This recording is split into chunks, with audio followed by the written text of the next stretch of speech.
Hey, my name is Rachel from Life a Little Greener, and today we're going to talk about topping up your garden beds in between that change of season. So we're going to be working on opening up the soil, adding garden amendments.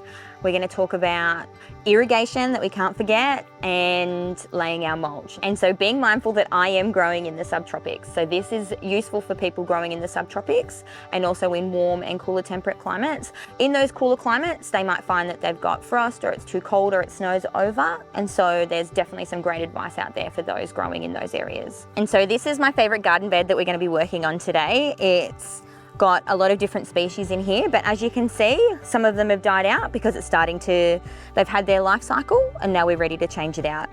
So what we're going to do to begin with is we're going to have all of our tools ready so that we're prepped and ready to go. So I'm starting with a pitchfork and always my secchies, and then we're going to have a look at what we might want to be taking out. So I've got some brassicas in there from last season that I've left in the space just to allow them to have their life cycle. But what's really important is when we are removing those plants from the system, we want to cut them off at the base. We do not want to be pulling them out.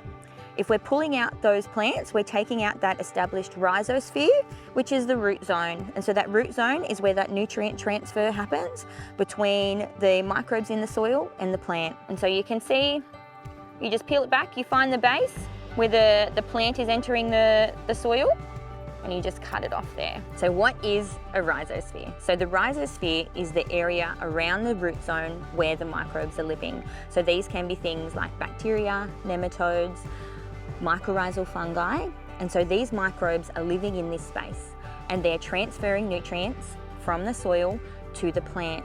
And the plant is photosynthesizing, creating sugars, and transferring those down to the root zone and feeding the microbes in exchange for the soil nutrients. And so now we're going to look at opening up the soils. Just having a bit of a check of the soil is really important, just to see if there is any compaction. This bed's pretty good. There's not high amounts of compaction, but I am going to open it up a little bit just to allow that air to get into the soil. Just get a pitchfork and making sure that we're being really mindful, which I just done, of where our irrigation is. And so just running it, we don't want to turn the soil. We just want to open it up, allow for that airflow. So sticking your pitchfork in, stepping on it, cracking it a little bit, and moving on. One amendment that I really like to use is comfrey. So comfrey is a dynamic accumulator, and it has a really long taproot, so it's going to reach down and it's going to bring those nutrients up from deep down in the ground, and then we can then put those in the garden. So now we're going to start adding those garden amendments. Today we're going to add worm castings, so sprinkling those around. This is some fire ash, and so this contains some char in it, and some other nutrients, so just a little bit.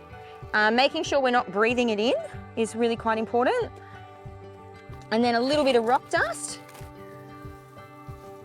There we go. So this is going to add a range of different nutrients to the soil, and some of those microbes to help transfer that nutrients from the soil to the plant. So now we're ready for compost. So I just like to be mindful of where I'm dropping the compost in regards to where I've put plants. When you're topping up a bed, it's more about the fact that you're adding more nutrients on top of the nutrients and healthy soil that you've already got existing. I might add about 5 centimeters thick, so about that much, and then that'll do enough for until the next season. And then I'm going to go through and I'm just going to spread it. And so we want to run the irrigation in between the soil.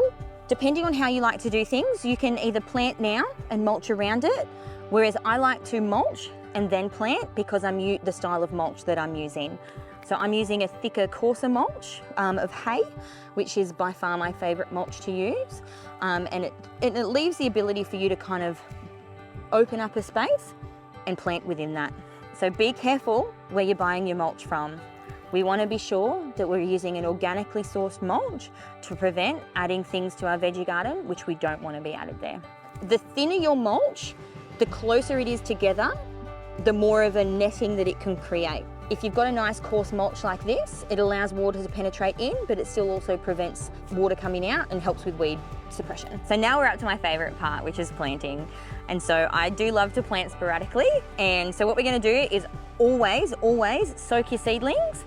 You can soak them in a product like SoiLife, or you can do worm castings. So when you get your seedlings like this, you don't need to plant all of them. You can break it in half. And so there you go, there's your plant. Planting in, and always, once you've planted, you want to give it some water.